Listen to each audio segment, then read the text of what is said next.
So as most of you probably know, BRO is happening these past few weeks and is still gonna happen in the coming weeks. But last weekend was the BRO for V Premium. Okay, so you might be wondering what's up with that time framing that doesn't make any sense. The reason for that is that you probably guessed it.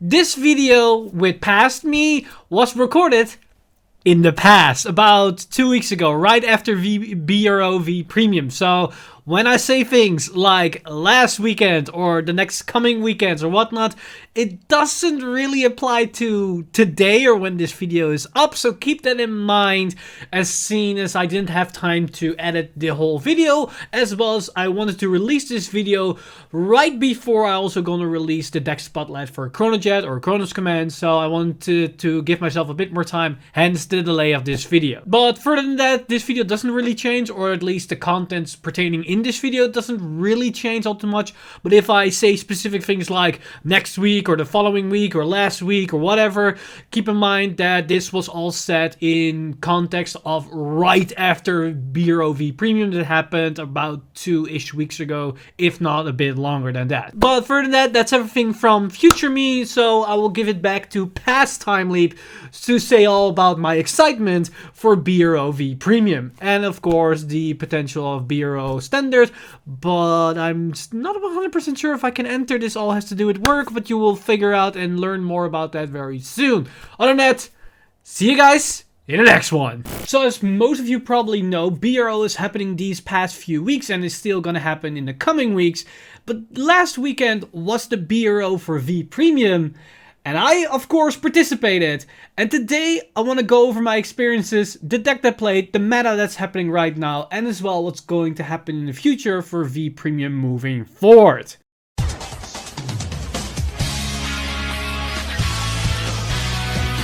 Stand up! Vanguard!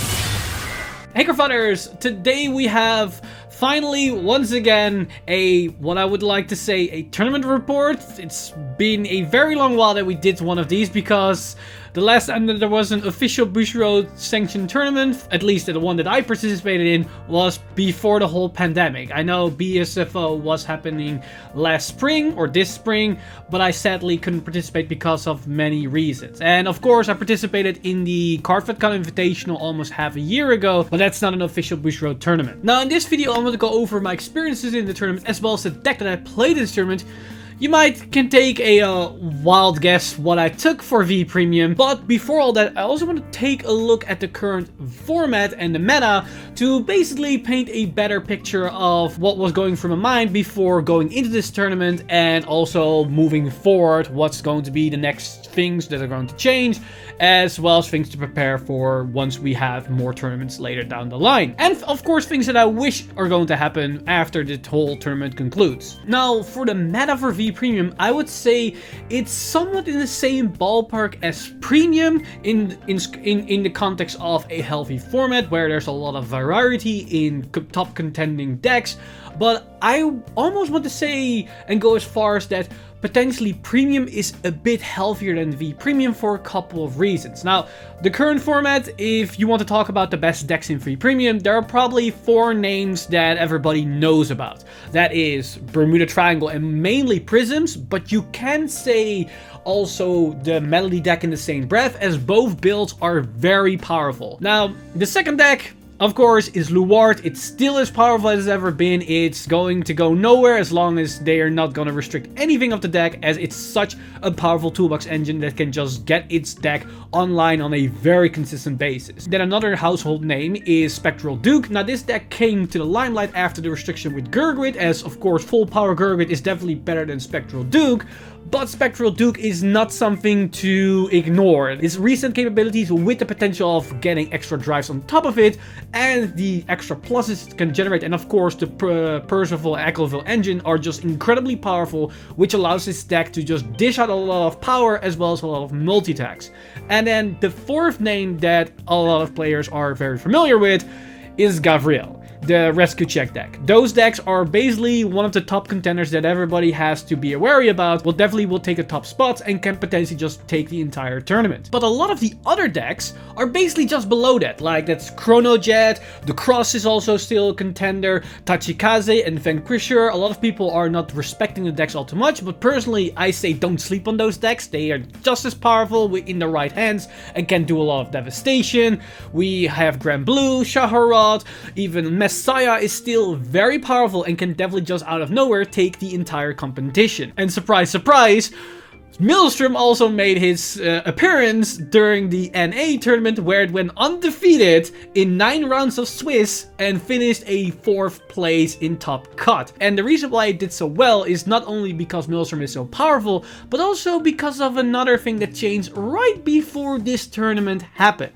Because right before the tournament, about 2 or 3 weeks, we got the Clans collection set. And that brought a new couple of cards to the card pool. It gave Gear Chronicle its new tools like Caliban, and let me tell you, Caliban has been my MVP boy during the whole tournament series, and I know it's gonna stay in my deck for a long while, but I will explain that once I go over my matchups. And it brought other decks to the limelight like Dai Kaiser for Dimension Police, which is also a very competitive deck that definitely falls in the same line with Chrono Jet and the Cross and whatnot, where it can definitely take games. But the main important thing that came from that set were the Heal Guardians, and everybody knew it's going to impact the meta, and some decks could definitely abuse it, like Chrono Jet, for example, can abuse it because it's a grade 3, Dimension Police can abuse it because it's a grade 3, but also Bermuda Triangle can abuse it with its various grade 1 support, where it can almost just recycle those triggers on a consistent basis. But what's another factor about those cards, which some players might have overlooked, is the fact that these Heal Guardians have lower base shield power. Yes, they have very powerful defensive effects where you can stop almost an entire rush turn if you went second and they go to their grade 3 and you're still at grade 2. They can stop turns, especially if 2 in hand. But after that, once you both reach grade 3, they're just 15k shield, which is 5k lower than the normal 20k shield heal triggers. And that's a big factor for decks with guard restrict attacks, like Angel Feathers, like Chrono Jet, like Glory Maelstrom. And that's one of the factors why certain decks that were a bit lower on the skill suddenly were a bit more competitively viable. And that's the reason why Glory surprised a lot of players, and probably was the reason why it also went undefeated. And of course, we shouldn't take credit away from the player that was piloting the deck, which was definitely a phenomenal player that knew how to play the deck and how to play against certain matchups like the Prisms, like the Angel Feathers, like Luart, and all the other very competitive decks. So now that you know what type of landscape we went in towards with BROV Premium, you might be wondering, what was I basically playing? Well, if you were paying attention to what I was saying, you could, through the lines, get an understanding what I was playing, because, surprise, surprise, I was, of course, rocking my boy Chrono Jet. Now, I could have chosen a couple of other decks for this format, or for this tournament. I have the Nightmare Doll deck, and Nightmare Dolls for Pale Moon isn't a weak deck. There were players that were taking the deck, and it definitely has potential to just beat out a lot of decks, as it has a very powerful engine where it can just rush somebody down. But it does get hurt by the Heal Guardians, and it is a very glass cannon-y deck, and that's the reason why I didn't want to take it, because yes, I have a good run with the deck, but I just never feel all too comfortable if I couldn't kill my opponent and I had to survive their attacks, especially in a format with things like Prisms or Chrono Jets or Angel Feathers or Golds, where they just beat with a lot of attacks and also with high numbers. Another deck that I've could taken for the memes, but in my case, I honestly have a very high win rate with the deck, is Aggravain for Golds. It might look like a meme, especially since Spectral Duke is now the main poster boy for Golds, but it's honestly not that bad. If you have good luck and you hit the right pieces and the right targets and 1 or 2 triggers on the right timing, it kills. It's insanely powerful, and it can use the Percival engine as well as Pinwheel, Knight, and Ekleville to just keep bouncing cards and utilize the soul and just stack on all the skills. It's a very competent deck, but in the end I chose to go with Chrono Jet because not only, for one, I am very comfortable playing the deck, 2, it is a very solid deck in the current format, and 3, it just got good support where the deck just got a lot better, and then 4, probably the most important one of these all, I didn't have to practice a deck more than I already did in the past. And what I mean with that is that I didn't really practice for this tournament at all. I had zero time to play Vanguard in the last few weeks to months. That's also the reason why I hardly upload videos these past few, I think it's now what, 2 months-ish, maybe even more at this point, because of things were happening in personal life. I've been switching a new job, which also been very hectic because with the Christmas in December, it's one of the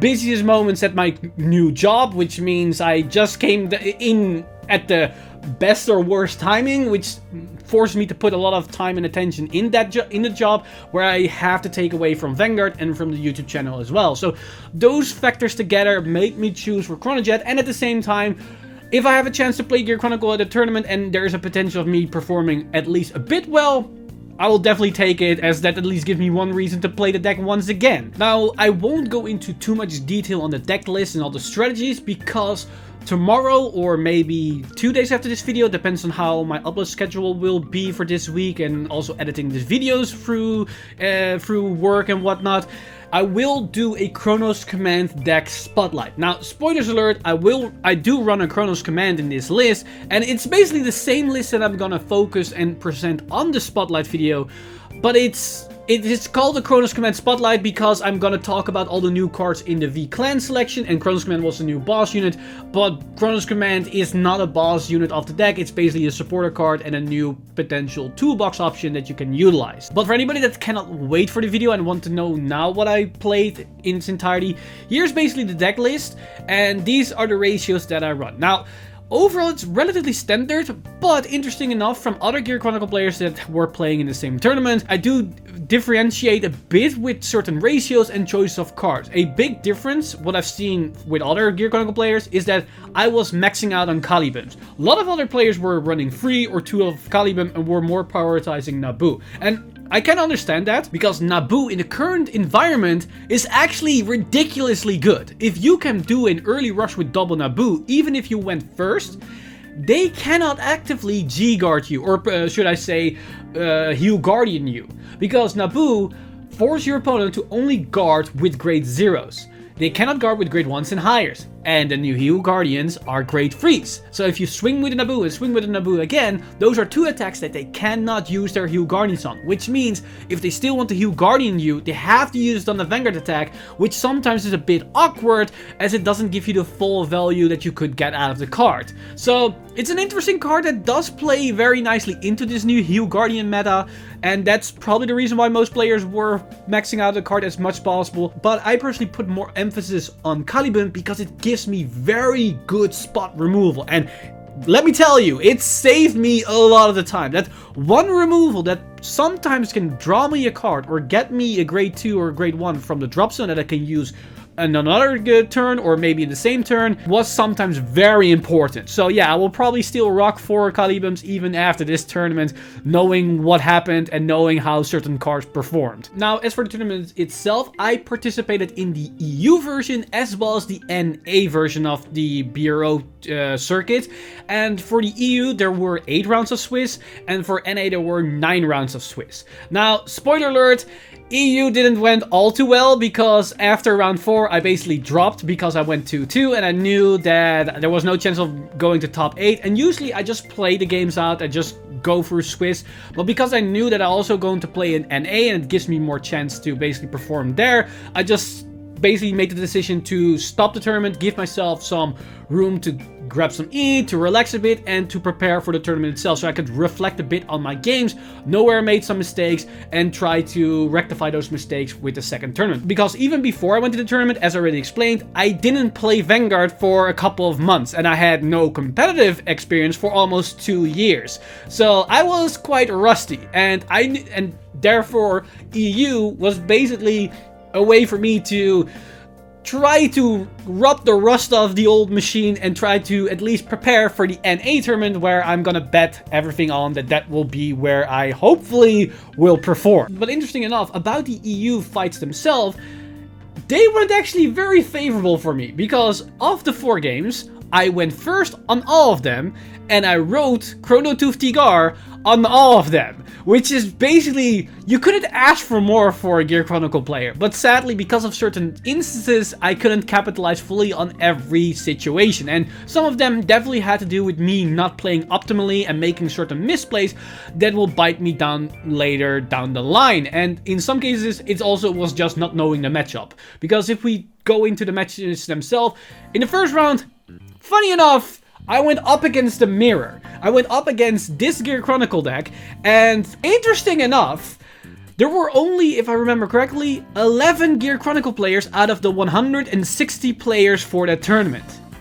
And another friend of mine, which was also playing Gear Chronicle, also had to play the mirror. So, of the 11 out of 160 players, 4 of them had to play against each other specifically. So, if anybody was questioning why there was no Gear Chronicle at the top tables, it's basically because they had to eliminate each other in round 1. Like, really? Really? But as far as the game goes, not really anything of spectacular happened. It basically, I went first, I could capitalize on my conditions, and because he only run 2 Calibums and I run more, I could capitalize on me controlling the board a bit more aggressively. And interesting enough, he utilized the grade 2 with the guard restrict if you discard it, but because I know about the card as seen as the whole deck list was open, I could prepare for it and I at least wouldn't get caught off guard as I knew the card would be used. And again, this card, I can understand why it's being played in the current format, because it's the same philosophy behind Naboo, as it can stop Heal Guardians in the early game if you discard it off of something like Lost Geardog 8.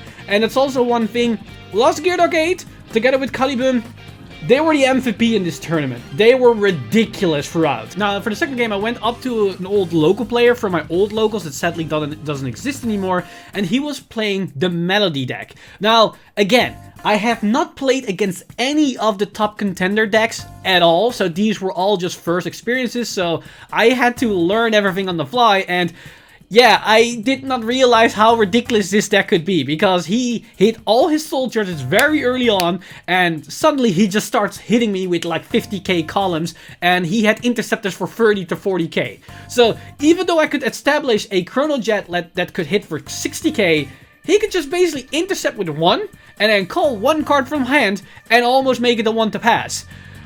Which is kind of ridiculous. So this was once again a matchup where Calibum was very important to remove all those interceptors as much as possible, but at some point I just couldn't capitalize on it, and annoyingly enough, even though I went first, I couldn't ride into Chrono Jet because I didn't have a Chrono Jet, and I couldn't G-assist because I drew into the Heal Guardians, and spoiler alert, those are grade 3s, so you cannot G-assist, which was kind of annoying, but it allowed me to at least guard quite efficiently in the early game, and at the end, I did win the game, but I did not win the game legitimately. And if you might wonder how does that apply, basically what happens is that we went into overtime, and they called, okay, you got 3 turns, so turn 1, turn 2, turn 3, and then potentially you check damage.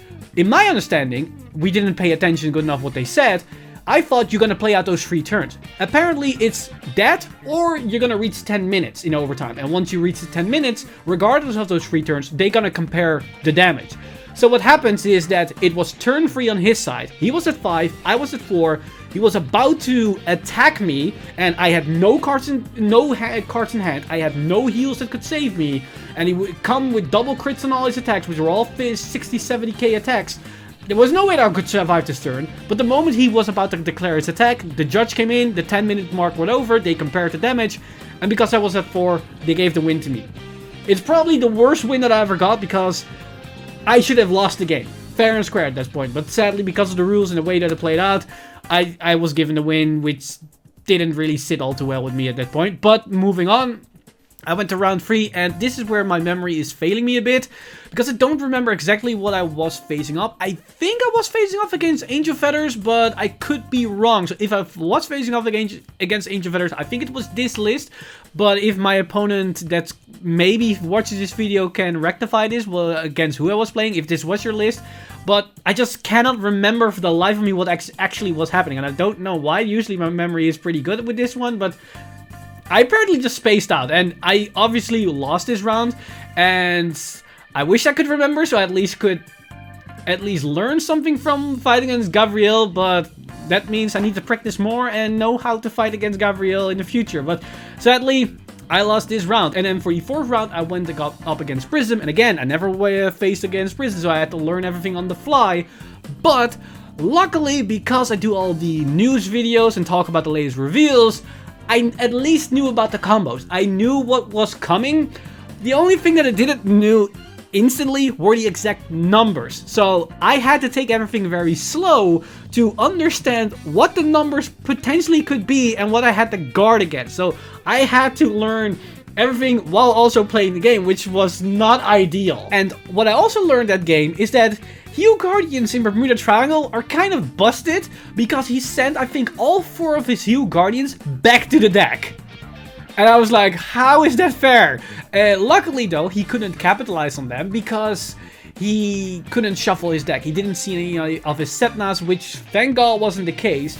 But sadly, I still lost the game, but it came eventually down to like the last couple of guards. Like I think I missed like 5 or 10k to survive his turn, but it was just very hard to break through everything to eventually capitalize on everything. I think I pushed him down to like 1 or 2 cards in hand thanks to Chronojet with next stage, but it just wasn't enough to eventually finish the deal. Again, I don't know the very specifics as my memory is a bit fuzzy, but it wasn't like a complete devastation on my part. It was a pretty close game at the end of the match. And that said, because of all this, I kind of said I didn't record the matches because I was thinking about recording the match, but at the end I decided to not to do this. But maybe once next tournament comes around with standard, I think in about 2 to 3 weeks, I might record the match because it's allowed in the tournament policy, but I only have to basically ask you guys if I face off against you to basically agree with it being recorded and me potentially uploading it to the channel. So I might or might not do it. It depends on how the day is going to play out. Now, moving on to the next tournament, we go to NA. And this is where, thank God, my memory still serves me, as I know at least all the matches and to some detail as well. And this was also where my redemption arc should start. And this was also where I was binging all my bets on, or whatever the saying is for that one. And so you would expect everything would go right? Wrong, because I lost the first 2 matches. I lost game 1 and game 2, or round 1 and round 2, and that was not ideal. EU went off of a better start because I won the first 2 rounds. So I was like, oh god, I probably should have kept playing in EU, but you know what? After those 2 rounds, I was like, I'm gonna keep playing, even though I will not make it to top 8. I'm gonna try to use this as at least a learning experience and try to learn from every single match so I can prepare for at least the next V Premium and also play more Vanguard in general, which hopefully will serve me once we go into the standard tournament in January. So after that point, we kept playing, and we did end up with a respectable position within the rankings as well as a standing as well, but we get to that in a second. So what did I actually play in round 1? Well, round 1 was quite surprising because of all things I had to play against Mega Conley Giraffa. Most people are probably sleeping on this deck, but personally I am aware of the power of this deck, and I am definitely saying that this deck is definitely a contender. This deck has potential and can be very annoying and devastating if played right and used with the right decks. I don't know if the right deck or the right list is already built or is figured out. I think there's still something that can be tweaked.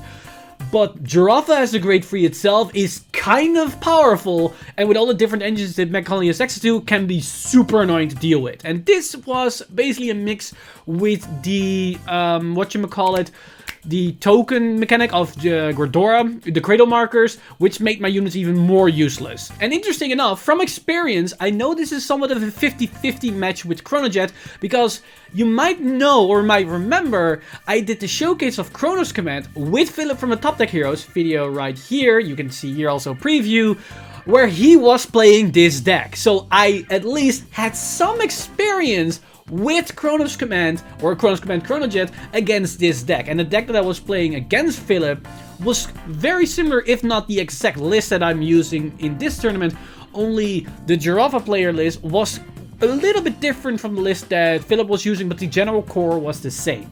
So in this fight, I went second, which might sound bad, but honestly, in this matchup, that's actually a little bit favored because I get the token, the shield ticket, which allows me to make the first Giraffa turn half as powerful as I can at least just make the ticket disappear. And of course, I utilized Cronus command on the first turn to basically reset the board and to nullify his first grade 3 turn, but sadly it wasn't enough as he kept stalling, and the cradle markers on my grade 1 in the back row made one of my boosters useless, as well as I didn't want to replace the unit, which made one circle in the field again also very useless, together with the 2 units that were resting thanks to Giraffa, made 3 of my 5 circles kind of a dead circles unless I was calling more units on top of them, which kept me quite in a predicament. Luckily, I could also utilize Time Leaper, as I believe I didn't go into next stage immediately, as I want to at least remove one of the cradle markers, because Time Leaper Dragon does play around the cradle markers, so I can just spin it back to the deck.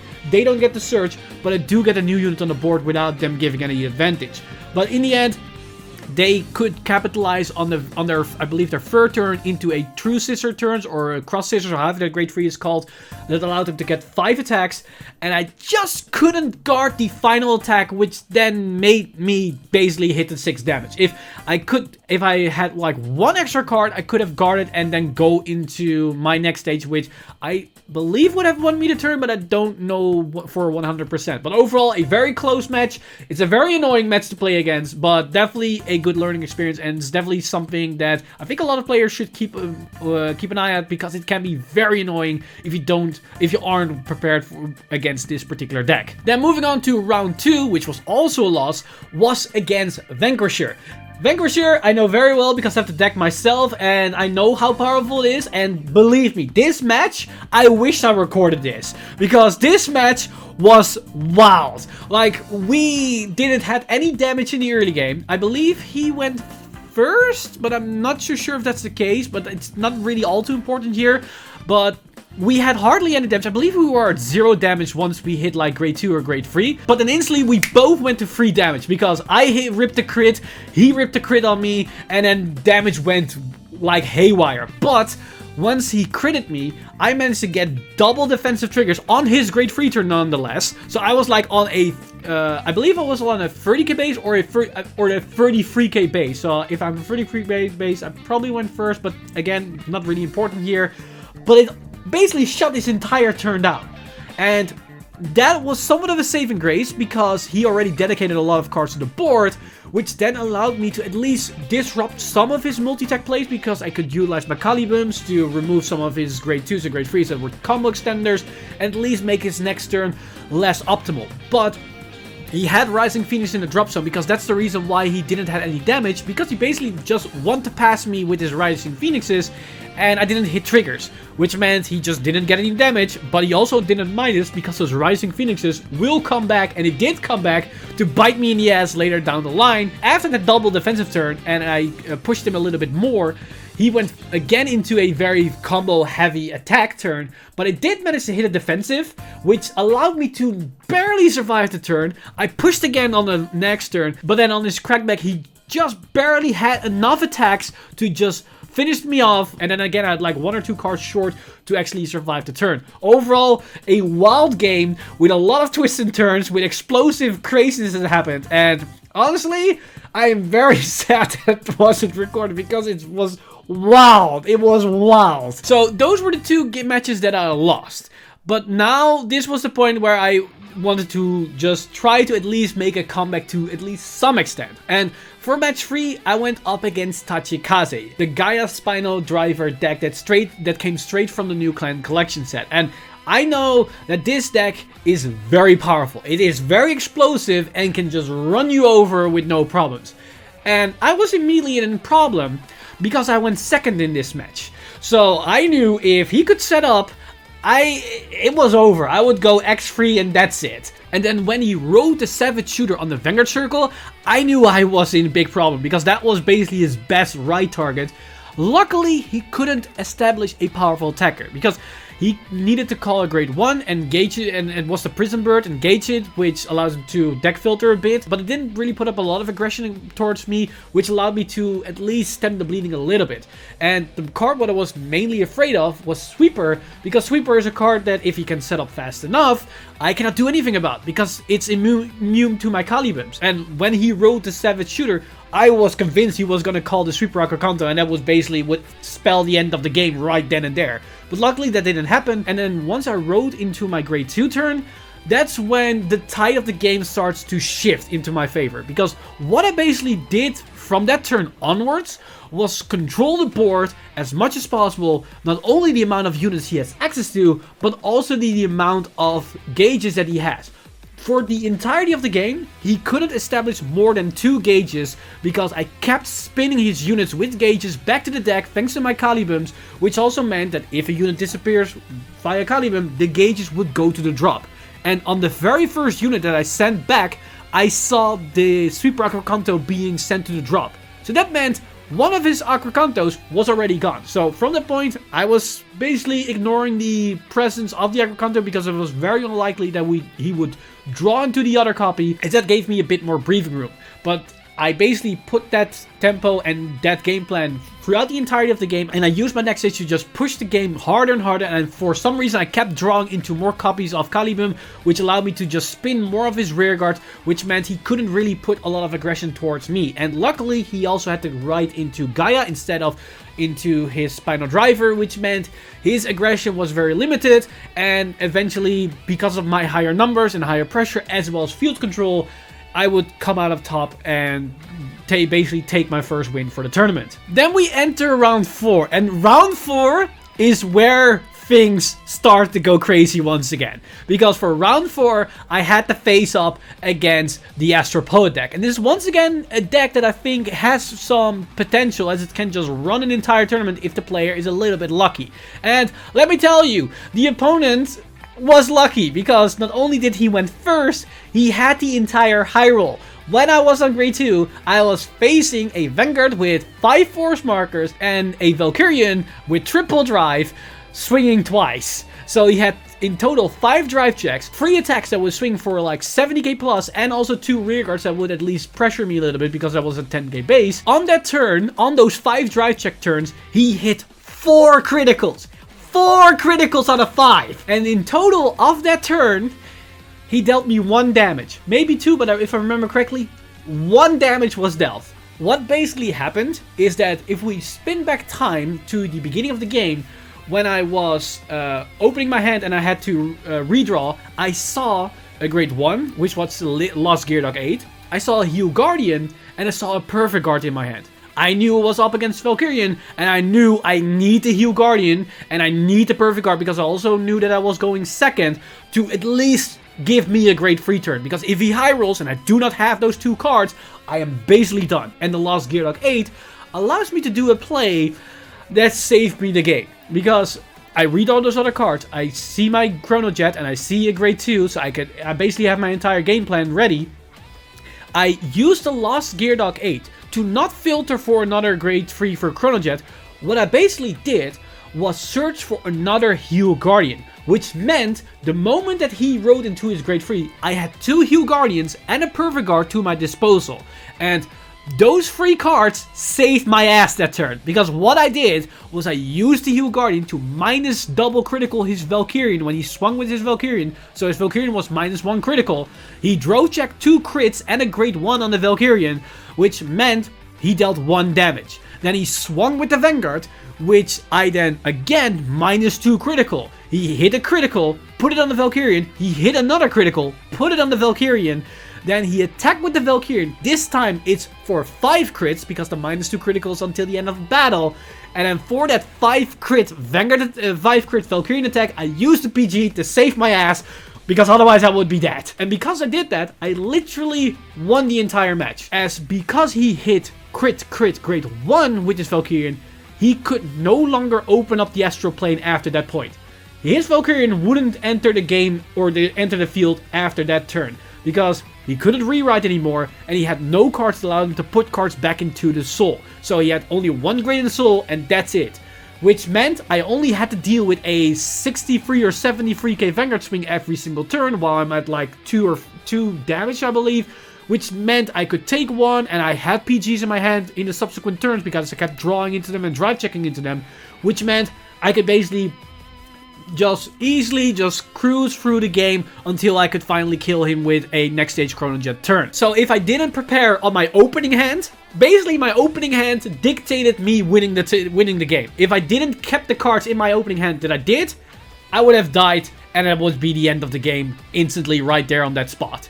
So, lesson for everybody: your opening hand matters way more than just being able to ride to grade 1, grade 2, and grade 3. It's very important in certain instances. Then moving on to round 5, we went up to one of the other meta's boogeymans as we went up to Spectral Duke. Now again, I had no experience with this deck, and I had to basically learn everything on the fly, and I tried to at least damage him a little bit, to keeping him on free damage so he couldn't capitalize on Spectral Duke, but sadly I couldn't really capitalize on the entire game as he kept pressuring me every single turn. I did had a lucky break where he needed to ride into Percival, but even misriding in Percival isn't that bad. It's still a very good Vanguard unit. He still get the extra Exos marker. He still get the Percival to the Egleville to the field. They can still at least pressure for a little bit.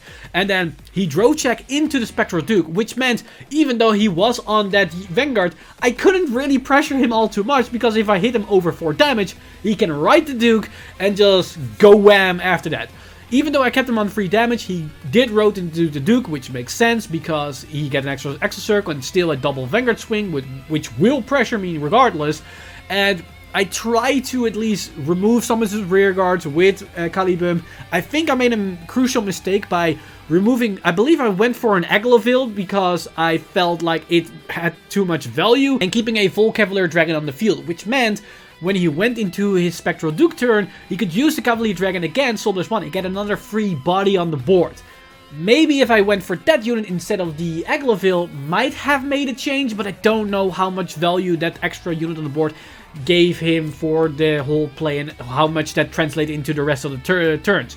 And at the end, it basically came down to his last drive checks, because on his when he went into its first Spectral Duke turn, I could block almost everything quite comfortably.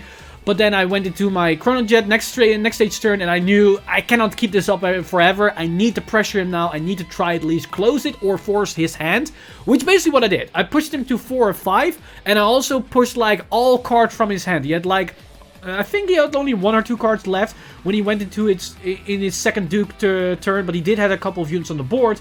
And when he went into his Duke turn, he could call a couple of units, but it was mainly grade 1s that just barely hit my Vanguard. So it was all small guards at that point. But because he top decked a Sacramore, that was probably the nail in the coffin. Because he top decked a Sacramore, which allowed him to get another card on the board, which meant another attack, which was, yeah, pretty bad for me. And then once he attacked in his Spectral Duke, his first 2 drive checks were blank, I believe.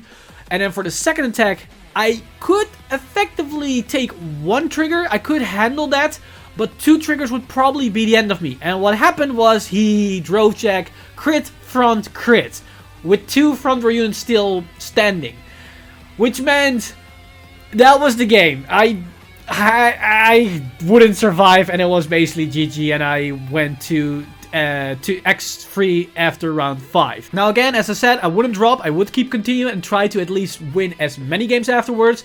And moving on to round 6, I went up against MLB of all things. Now it was basically the MLB deck itself. I don't know if the Tristans were in the deck itself or he had to add those, but basically I went up against the, I think it's a legend deck or special deck or what it is.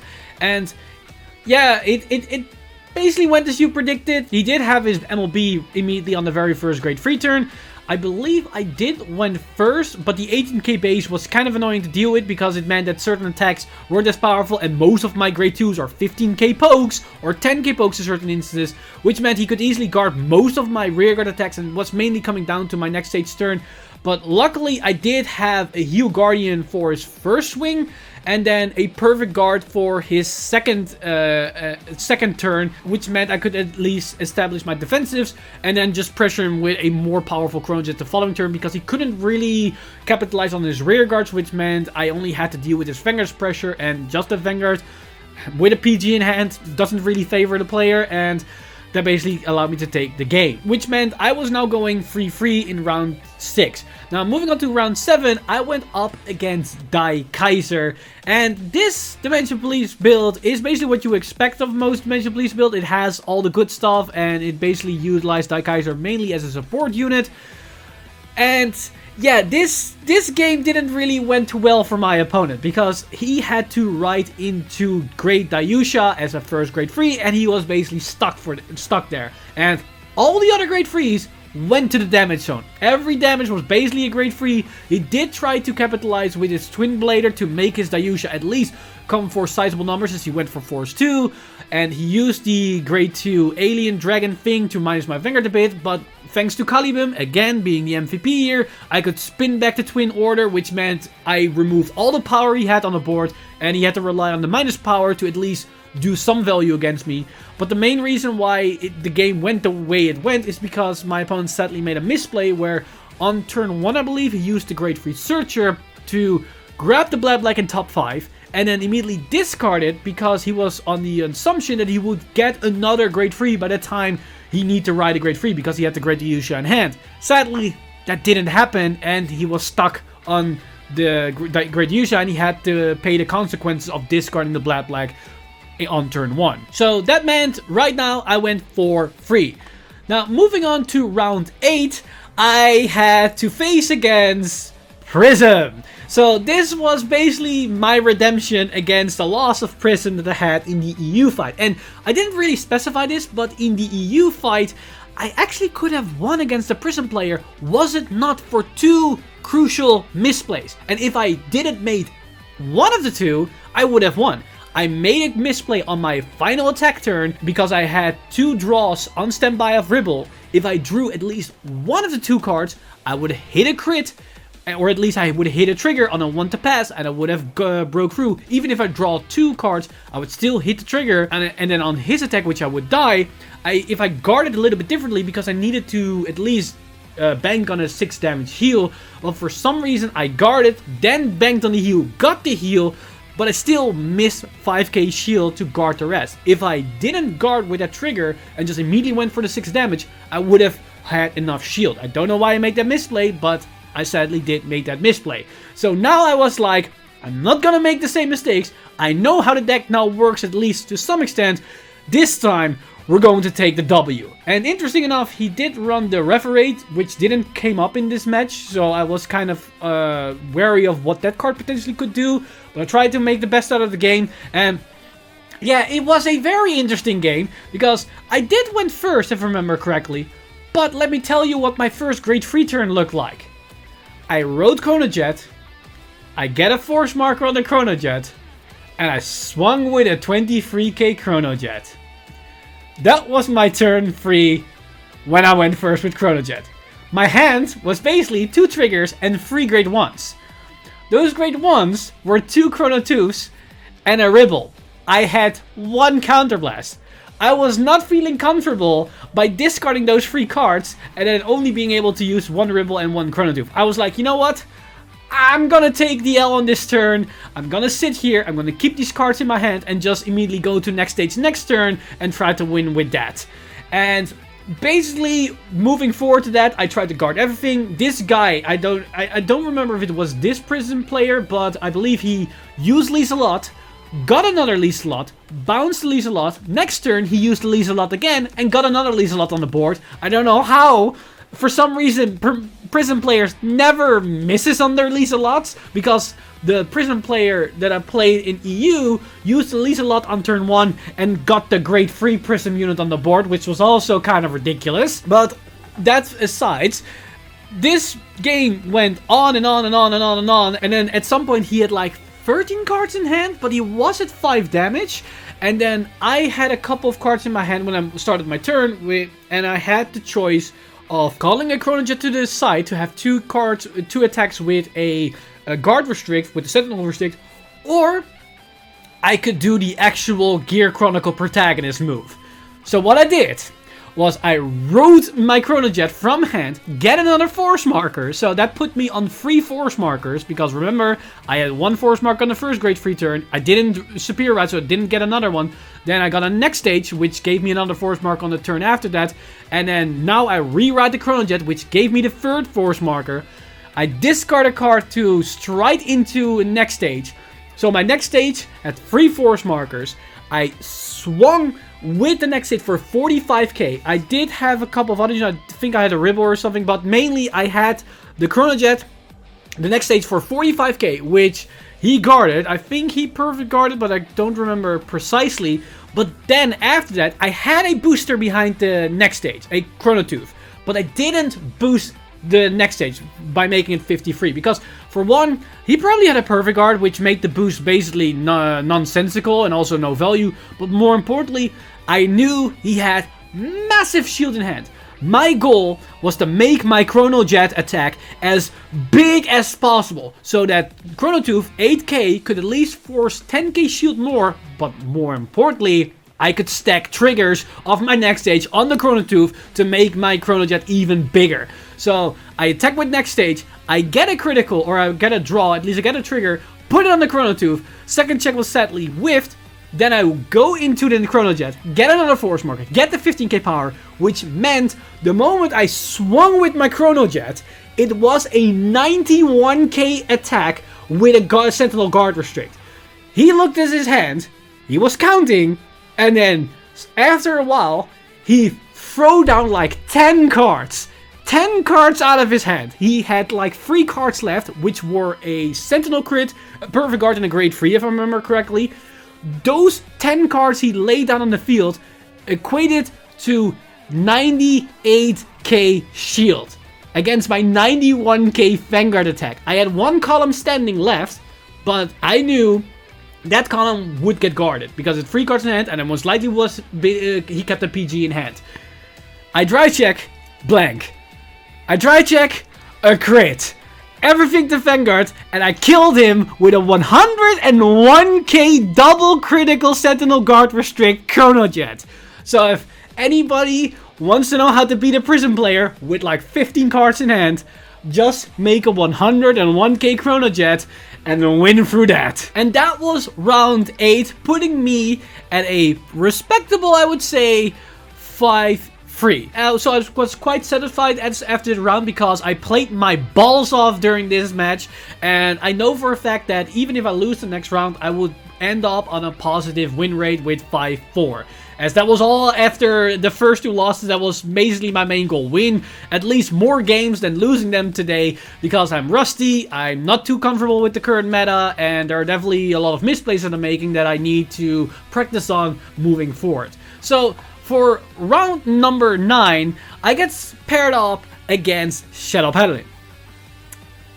It's not Luard, it's Revengers. And interesting enough, I did have some information about this Revenger list because I was watching this player when he was live on the stream. So I was with a couple of buddies of mine already looking at this deck list and discussing certain plays and why he met certain ratios, which I also talked about the player after the match, why certain things that we talked about, like why he was taking certain ratios or certain engines, as you can see here with this list. I was already a bit familiar with his deck list, but again, I had no practice against Mordred Phantom plus the new Raging Form. I did play against Mordred Phantom back in the day, but Raging Form is a mystery to me. The issue is now, Raging Form is still a mystery to me because he didn't use it, because I think he didn't draw into it. So it was basically a Mordred game. But this is once again a match where Caliban showed its worth, because thanks to Caliban, he could not establish a double restanding board that game. He had 2 Mordred Phantom turns, and both turns he could only restand 1 Blaster Dark. First, he had only 1 Blaster Dark on his first Mordred Phantom. He basically locked out because he couldn't, I think he didn't draw into more, and his Massacre rates basically only searched for the Grade 3. Maybe he had another Blaster Dark in hand, I don't know. Maybe he made a conscious decision to not call them both on the first turn. I'm not too sure how the reason there. And Also a play that I did in the earlier turns is that he called down the Grade 1 Masquerade, and I knew I need to get rid of that card, because if I can use that, he can capitalize on getting more force markers. So my first Calibum went after that one in the early game. Then my second Calibum went after his Blaster Dark, and I think I used a third Calibum on the other Blaster Dark a turn later. And by shuffling them back to the bottom of the deck, he couldn't really get to them because most of his searches only check the top cards, or he can only search for a Grade 1, I believe with the new Grade 2, which made everything very restrictive. And also I think a very important play that I made in the early game was actively guarding his Grade 1 right target, because he rode into the new Revenger Grade 1, and as that card has an on-hit. I did not want to give him any potential of plussing or any potential of getting him to his raging forms, so I actively guarded in the early game, just not giving me the counterblast. Luckily enough, Gear Chronicle doesn't really need counterblast in the early game at all, which meant I could comfortably do that without actually punishing my plays. The only thing that I could punish in that scenario is not being able to use Calibum, but honestly, I'd much rather put myself in that small handicap than him potentially plussing for free and potentially getting him to his engine. But that's not the crazy part in this match, because the crazy part of this match, and this is also one of those matches where I wish it was filmed, is that when he damaged me, because he critted me on the early turns, because I guarded his Grade 1 turn, but I took his Grade 2 Vanguard attack and he hit a crit on that one, the damage was next stage. So I was already sweating a little bit, because I only run 3 next stage. So I was like, as long as that third next stage stays in the deck, or even if I draw it, it's fine. But it should not go to the damage zone. Next turn, he started to rush me a little bit during his Mordred Phantom turn. I had to take 2 damage, from which one, I believe, was a Smoke Gear or something. But more importantly, the 4th damage, you guessed it, was the third next stage. That basically put me in a pickle, because I believe I went first, but I now couldn't capitalize on my finisher next stage. And more importantly, I also draw into my Chronos Command. So the only Grade 4s that I had left were the 2 Time Leapers. So I had to go twice into Time Leaper that game, back to back. Luckily, they might actually have saved me a little bit, because they were the ones that allowed me to capitalize on the Calibum plays to remove his Blaster Darks, because I could turn my Grade 1s into the Grade 2s that I need to just draw into more cards and just put more pressure on the board. He did kill my Smoke Gears twice with his Blaster Dark, but honestly, I would take that loss by just not allowing him to capitalize on more multi-attacks, which was fine. But my second Time Leaper Dragon turn is where things suddenly starts to shift instantly, because on my second Time Leaper turn, I managed to hit a heal. And that's also a thing that I did that game. Because my next stage were in the damage zone, I actively kept myself at a higher damage, because I wanted to at least get me a heal. If I could heal one at the next stage, I could potentially make it work. So once I got that heal on the Time Leaper turn, I instantly put the next stage into the damage drop zone, even if I didn't counterblast for it. I didn't care, I wanted to have that. And then I had to think. During his turn, I was looking at my hand, looking at the next season drop, and I had to think a way to get it back into the deck and immediately be able to stride at that turn to potentially kill him, because he was sitting at 4 or 5 damage and his hand size was very low, and I knew if I could go into a next stage, I could kill him. Because the problem is, I had no Grade 4s anymore. So that meant that was the only way to potentially kill him, because otherwise I had to rely on the Chrono Jet on its own, which probably wasn't enough. I needed 1 extra attack, because I also didn't have any rears, and my hand couldn't really build very powerful rear guards. Luckily in my hand, I did have guard for his turn, but I also had a Lost Gearduck 8, a Ribble, and a Grade 3 Heal Guardian. Which meant, what in my mind was basically going on was, if I could keep those cards in my hand, I could call the Lost Gearduck 8, show the Grade 3 Heal Guardian, go to my deck, grab a Chrono Jet, and then by resolving that skill, I can discard a Grade 3 plus the Ribble, because I can discard more, then use the Ribble skill to put the next stage back into the deck, draw a card, whatever the draw may be, and then discard the other Grade 3 to stride into the next stage. That was the play that I had in mind. Then when the turn was progressing and I start to guard more cards, I start to realize I don't necessarily have to make that play, because there's another thing that I could do. So I start the guard a little bit differently, where I could make more comfortable choices, because the issue is with that play, I believe I had to either 1 to pass or 2 to pass the Vanguard and pray to God that he didn't rip crits. Which I didn't feel comfortable with, because I could also just make the choice by just hard guarding everything, because I could do that, and just bank on Chronojet being enough. But once I realized I had a different line of play, I could just guard everything easily. He didn't hit a crit, so I could take his final attack, going to 5 damage. And then what I did was not the Lost Gearlock 8 Ribble play. I effectively did something else. But more importantly, when I draw for turn, I immediately saw, yeah, I didn't have to rely on the play, because I drew into another Chronojet, which meant I had another grade 3, so I could use the Hue Guardian for guard. What I effectively did was I discarded the Lost Gearlock 8 and the Ribble, I believe, or the Hue Guardian with the Ribble, for the Chronojet Surge. Because the Chronojet Surge, you don't necessarily have to find the grade 4, and it isn't once per turn. So I discarded the card, I grabbed my deck, I missed the Surge, and I also 100% would miss the Surge, because as I already explained, all my grade 4s were out the deck, put my deck back, use the Ribble, put the next stage back, then discard the Hue Guardian, then stride into the next stage, call the Chronojet that I just top decked, and now I had 2 units, and the Chronojet wasn't a force marker. Now I had 2 units that would swing for sizable numbers, and they both came with the Sentinel Guard restrict. He could guard the next stage, but he couldn't guard both Chronojets, which basically was at the end of the game. If I didn't see that line of play of being able to set my next stage from the damage zone, back into the drop zone, back into the deck, back into my Vanguard circle, I wouldn't have won the game. But by being big brain enough to basically do that play, I ended up on a respectable 6 freestanding after 9 rounds without any practice rounds or practice games before the tournament. And that meant my position in turn was 36 out of 297 players, which honestly, it's not top 8, it's not top 16, not top 32, but still I'm not complaining with this standing and this result after just not playing the format for months, and I mean months.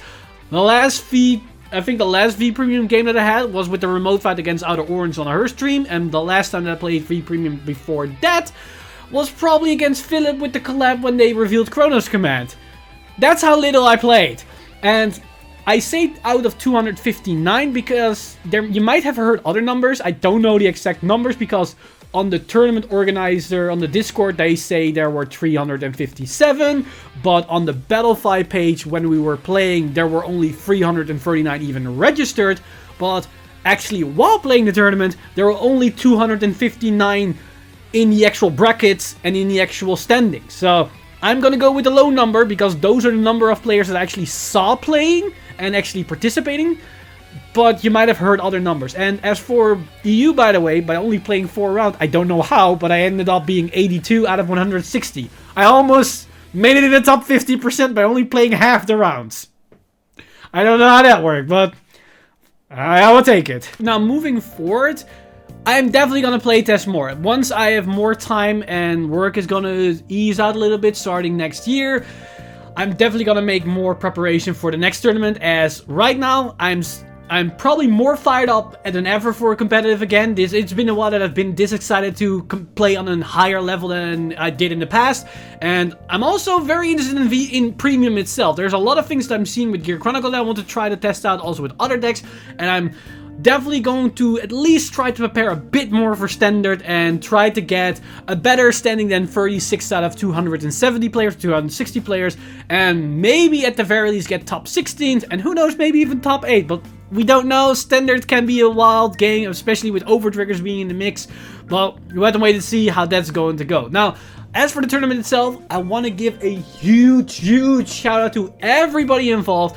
Not only the organizers behind the scene, the tournament organizers, the judges, the people on the management or the technical staff behind the streams, as well as the casters on the different areas for AO, EU, and NA. Personally, my favorite team of casters are the ones of NA, like Tony, Philip, and Outer Orange. They blasted out, they smacked it out of the park, like funny jokes, very good analysis, and just very fun and interesting casting where you can just listen to even on the background, which was great. Like, I hope we're gonna see this more often in the future with these tournaments, because what I hope moving forward, of course, everybody, and myself included, hope that we can have in-person tournaments as soon as possible. But with the pandemic still being at large as it is, it will probably still take a while. But even if in-person tournaments will happen sooner or later, I hope Bushiroad will keep these online tournaments a thing. Maybe not twice a year, but at least once a year. Because what I experienced with BRO, because this is my first online tournament with Vanguard, with Bushiroad itself, besides the whole Cardfight con, is that you get experience that I never really got with the actual regionals, because I'm able to play against people from America, from Asia, and all across the world, and not only Europe, or not only people from outside of Europe that have a lot of money that can fly into Europe for regionals, which allows me to see a lot more types of playstyles, personalities, people, and whatnot, which is a great experience. And this applies to everyone. So I personally hope they're gonna keep doing this, because another upsides to at least these online tournaments is that this whole organization with casting and these live streams and whatnot, it's very hard to do in-person tournaments, at least for Bushiroad with the resource they have, because we see this in other card games that they can manage this, but that's because they have a way bigger budget and have way more years of experience and a bigger player base that they can at least use resources from. Whereas for Vanguard, it's a bit harder. And with this online tournament, at least we are able to somewhat be on the same ballpark or the same footing as the big league as well. And it just makes the game look more legit as well. So I hope they're going to at least make this a staple thing for the upcoming seasons for Vanguard. And I honestly cannot wait to see what the future holds. And knowing this with my experience, I'm definitely going to participate with as many online tournaments for Bushiroad as it's been a blast. And I just cannot wait what the future tournaments are going to have in store for us, as well as what the future for the meta is going to have for us. Because if the results for the tournaments have anything to say, the meta might shape up for V Premium a little bit. Because for anybody that isn't aware, Luard won NA, Luard won AO, Luard won EU, and then we've got Prisms taking 1 and 2 in NA. And Prisms also got second place in, I believe, EU, and then Melody got second place in the other one, in AO, or the other way around. Which basically shows that Melody and Bermuda and Prisms, as well as Luard, are running rampant. So, or at least to some extent. So hopefully Bushiroad might do something about those, and then maybe hit Angels a little bit, and maybe Spectral Duke to some extent,